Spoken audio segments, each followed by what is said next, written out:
Good morning. It's Sunday morning. It's 9 o'clock. And here I am, Norma Cowie, once more with a Sunday thought. Title today is Dealing with Frustration.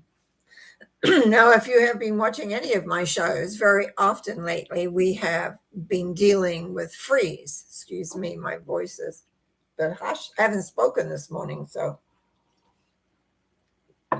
Anyway, we've been dealing with freezing.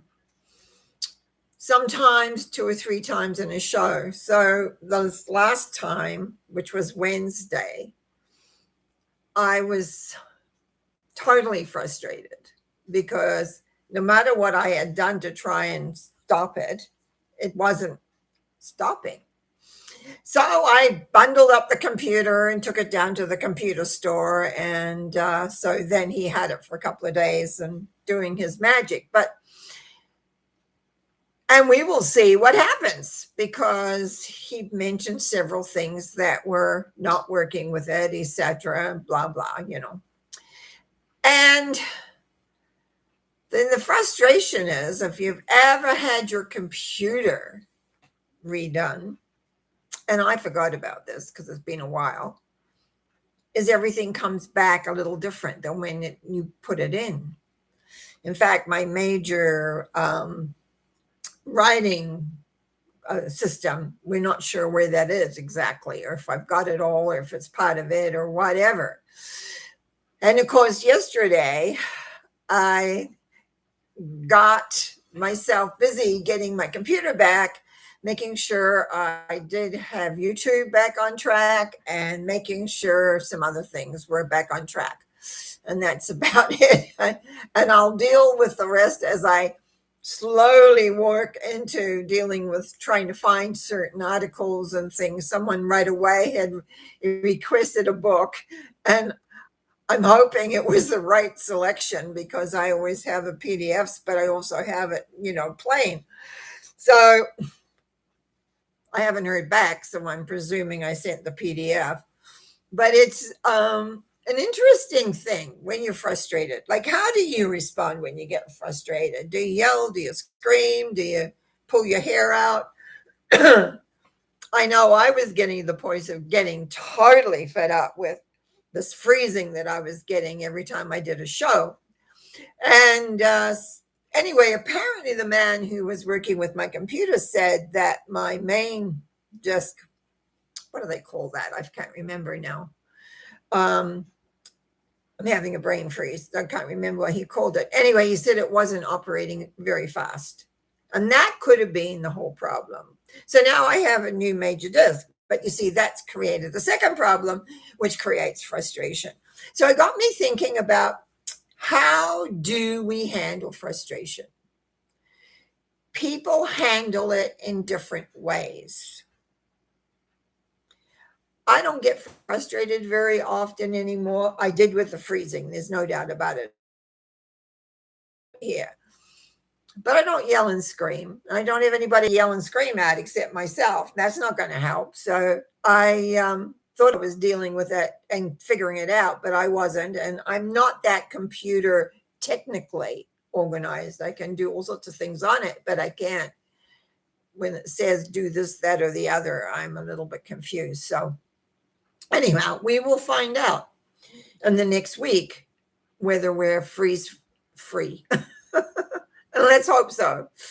So, but getting back to what I was thinking about, how do we handle frustration? Very often we don't think about things like that. We don't think about what do we do. I find very often when you can see I'm very frustrated because maybe they have usually three kids or more.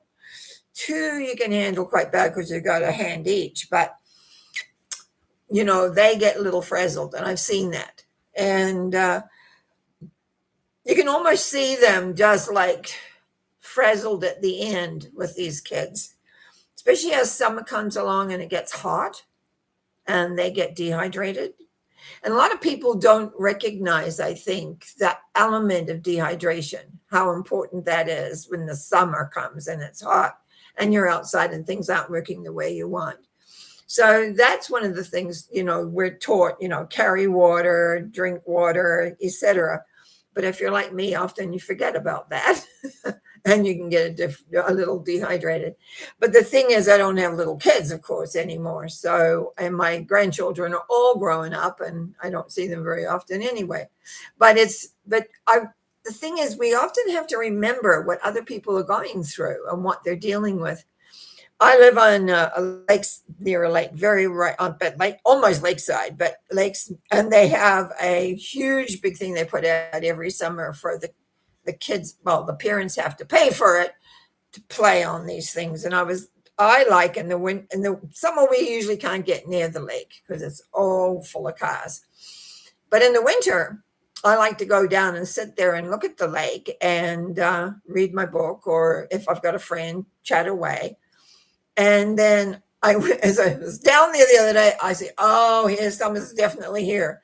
And of course, school's out now. So there is a lot of room for the kids.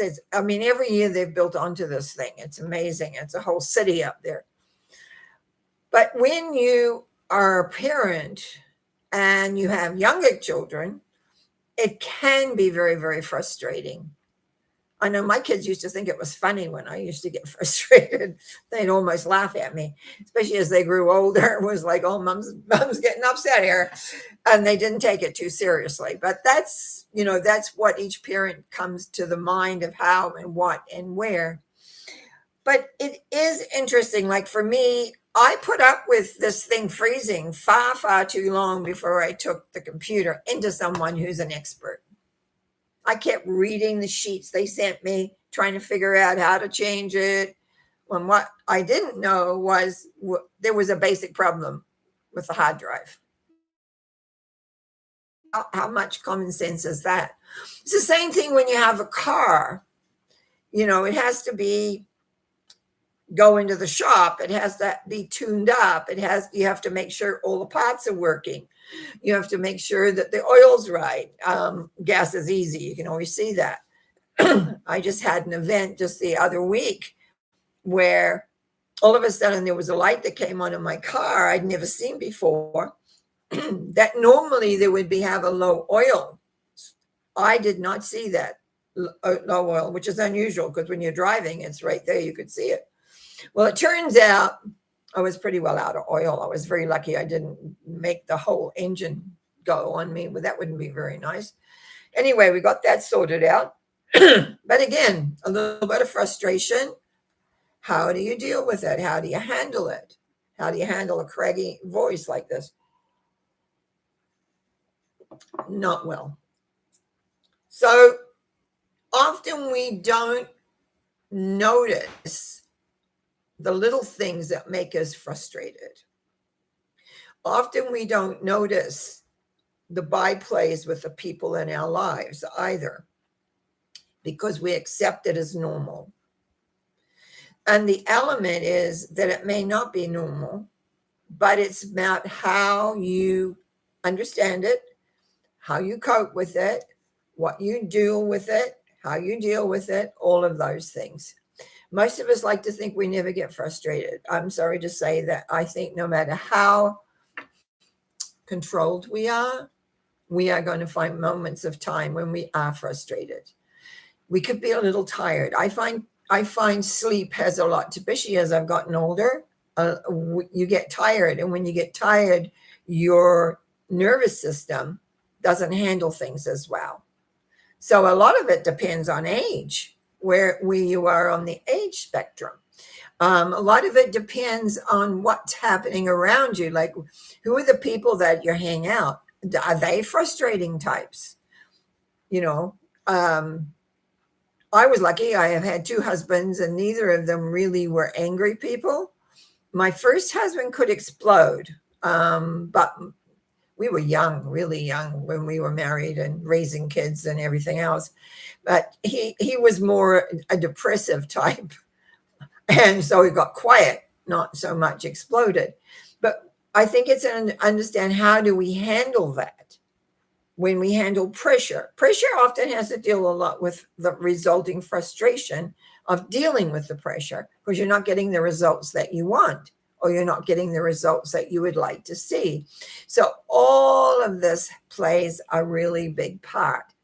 So anyway, I thought today, my thought for today would be, how do you handle frustration? What do you do with it? Do you even know you feel frustrated? A lot of people don't know when they're frustrated. They just feel like a little grumpy, but really it's to be able to just say, oh, I feel frustrated. Then that will clarify what you're frustrated about. So for those who've been watching the shows in the last month probably, and we started dealing with this freezing bed. It's even happened on this one because Sunday mornings are usually shorter, 10 to so minutes, like we're at over 10 now. But around, just to give us an idea to think about, contemplate. But the biggest shows like Monday and Wednesday, I was frustrated to the nth degree, but I didn't know what to do about it. So I was trying all sorts of things. And that's what we do. We'll try to figure out what we're going to do, what it is. I don't spend a lot of time frustrated. I usually sort out a problem and an issue really fast. I did not think of taking my computer to the computer man until I was up to here with it. No, I find that very interesting that I didn't figure that out real fast. That was a bit slow, but that's life and that's how it is. So I'm trusting there's no frustration in your world. And if there is, you'll take care, whatever it is you need to take care of. You need to change the behavior. Do you need to change a cycle, like your way you do things? What is that you need to do to take care of a continual frustration? So that's going to conclude that. And I want to say good morning to Karen. So good morning, and see, no freezing so far, but this is a small one. We'll see Monday night when we do mental mind treatments, how we do. We better be okay. Anyway, have a good day. Have a good Sunday. The sun is beginning to shine here. We had some rain, quite a bit of rain. So now we can get on up to everything else. Blessings. Take care of yourself, and all is well. Bye now.